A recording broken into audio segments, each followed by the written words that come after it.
What's going on, guys? It's MW3 or ThnxCya, and welcome to our first Modern Warfare 3 content going up on the channel. And yeah, today we've got a first impressions video. Basically what I thought would be nice would be to discuss some of the major issues of Modern Warfare 3 and answer the questions that people want to know, really, because as you all probably know, this has been an extremely hyped game. And it's been hyped now for about 5 or 6 months, because I think the publicity for this game started very early. So I think in total I've probably played on this game for about 5 hours, but in that time I've played multiplayer, I've played Spec Ops, and I've played survival modes. So yeah, expect videos from the Spec Ops and survival mode in the future. But yeah, this video is kind of just about the multiplayer, because that's probably for the majority of people quite a big deal. So yeah. Just like to say before we start, this is I think it's a 25-2 on the map Bakara using the silenced MP5, and yeah, it's pretty decent gameplay. However, you'll notice that occasionally I sort of go into an area where no one is, or I just go into a really low traffic area just because I'm learning the maps, you know, which is all part of the learning curve. And yeah, I'd like to start first of all by saying that honesty is the best policy, and what I mean by that is I'd never lie to you. And I am going to say that this gameplay took a long time to get, because one thing that I'd like to say about this game is that it is very difficult to get into. And what I mean by that is people who thought that it would be identical to Modern Warfare 2, I think you might be a little bit wrong in terms of I believe that the controls themselves are not identical to Modern Warfare 2 in terms of they have not been, you know, directly copied from Modern Warfare 2 or anything. If I had to put a game which I'd say this game felt slightly similar to in terms of character control, I'd probably say Call of Duty 4. And just have a look here quickly. Whoop. There's no commando lunge there, which is awesome news for people who don't like commando, which I'm one of the people who don't like commandos, so yeah, it's good news for me. But anyway, guys, as I was saying, COD 4 in terms of controls, maybe a little bit, maybe sort of a hybrid between Modern Warfare 2 and COD 4. Definitely not identical to COD 4. It feels, I don't know if you guys are going to go a bit mental or whatever, but if I say that the controls are bouncy, do you know what I mean? They kind of feel, I don't mean that in a bad way or in a negative way at all, but they feel much more bouncy, and I don't know if that's realism or whatever, but yeah, they're definitely not the same, which is good. But yeah, as I said, it's a very steep learning curve. There's lots of stuff to unlock. There's, you know, lots of new guns to learn. There's lots of new maps to learn. There's lots of new sort of kill streaks to learn. And I'm going to talk about all of those in a bit. So yeah, I'm going to try and keep, you know, I'm going to try and basically just outline sort of all the major points in this video. So yeah, we've done controls. Let's talk a little bit about graphics now, because one thing that I will sort of say is the graphics are fairly similar standards to those of Modern Warfare 2. And I kind of think everyone really knew this already, but I can understand why people feel a bit cheated, because it's a lot of money to spend on a game. It's £40 in the UK, depending on where you're watching this, if you guys are abroad, because I know a few of you are abroad. I think about 85% of my audience is from the UK, and the rest are from elsewhere. So it's about £40 in my country. So that's quite a lot, and for a game that sort of has taken 2 years to sort of develop, basically, you kind of, some people were probably maybe expecting a little bit more graphically.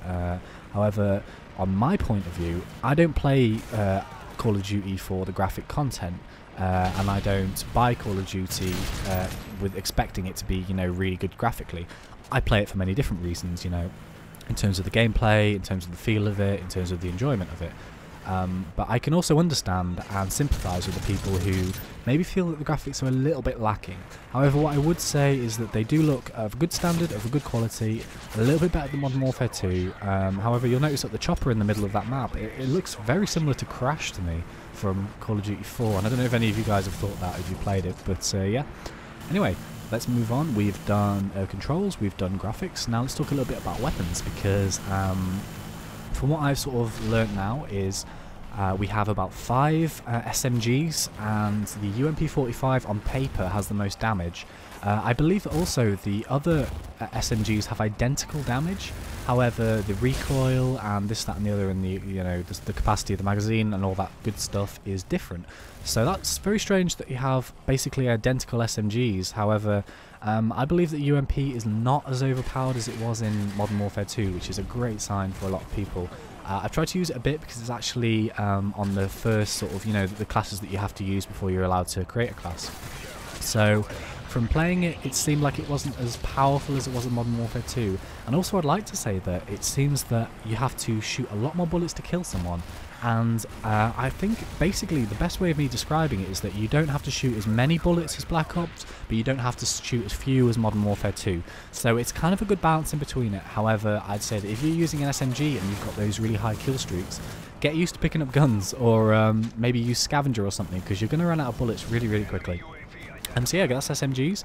Let's talk about assault rifles. We've got loads of assault rifles to unlock. I've only actually used 3 myself. Sort of the starter assault rifle. The Scar is very good. That's very versatile in terms of an assault rifle for leveling up. I think that's really good.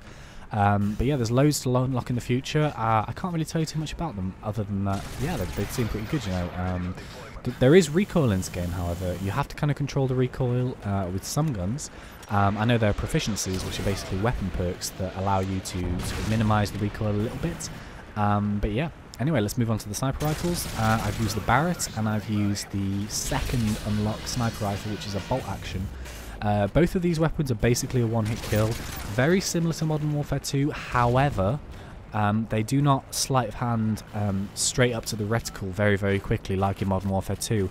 Once again, it's very reminiscent of Call of Duty 4, which I think is something that both the sniper community and the non-sniper community will really appreciate, because I'm sure for most of the sniper community, from what I'm led to believe from watching gameplay commentators myself and from watching lots of Call of Duty videos, that people really enjoy the sniper in Call of Duty 4. And for the people who don't snipe, I think it's kind of a bit reassuring and a bit sort of relieving, really, to not have snipers running around the map who can aim up to their sights really, really fast. So a little bit more balanced, and I quite like that. Shotguns are nice. The SPAS 12 is fairly similar to that of Modern Warfare 2, except that it has a little bit less range, I believe. But yeah, that's okay. Anyway, we're going to move on to Killstreaks. And actually, I know it's a bit late to introduce the Killstreaks that I'm using now, but I want to talk a little bit about the support and the assault Killstreaks. Basically, every creator class that you have allows you to have separate and different kill streaks for it, which is really good. Every class you can have different kill streaks on. But so far, there's a choice of 3, which is assault, support, and specialist. I'm not allowed to use the specialist yet because I've not unlocked it, but the assault kill streaks, I think they stack up. However, if you die, you lose your streak, I believe. However, correct me if I'm wrong on that, but the support kill streaks, no matter how many times you die, you can still, get them. Like, spy plane will always be 3 kills, counter UAV is 4 kills. You have something called the advanced spy plane, which is actually the Blackbird, which is 12 kills, which is very, very useful. It's quite easy to obtain if you're using the support kill streak, and it will really, really help your team out. So yeah, guys, we've done a little bit on the controls, on the graphics, and a bit on the guns. We've done a little bit on the kill streaks. There's so much more that I want to talk about, but we've kind of run out of time on this video, so I hope you guys have enjoyed the sort of first impressions. I'd say that this is a Call of Duty game, much like every other. It's fast-paced, it's enjoyable, it makes you rage, it makes you swear, but it also makes you really happy at the same time. That's kind of my verdict so far. Things will change. We'll discover which guns are, disliked by the community, which guns are really good, which guns, are hard to use, etc. But yeah, guys, thank you so much for watching. It's been an absolute pleasure. Be sure to check back really soon. There'll be loads more Modern Warfare 3 content going up. Yeah, that's kind of it for it, guys. Thank you so much for listening. And yeah, I'll be with you really, really soon. So I'm going to hop back and get some more gameplays. With that, I'm just going to say thanks and see ya.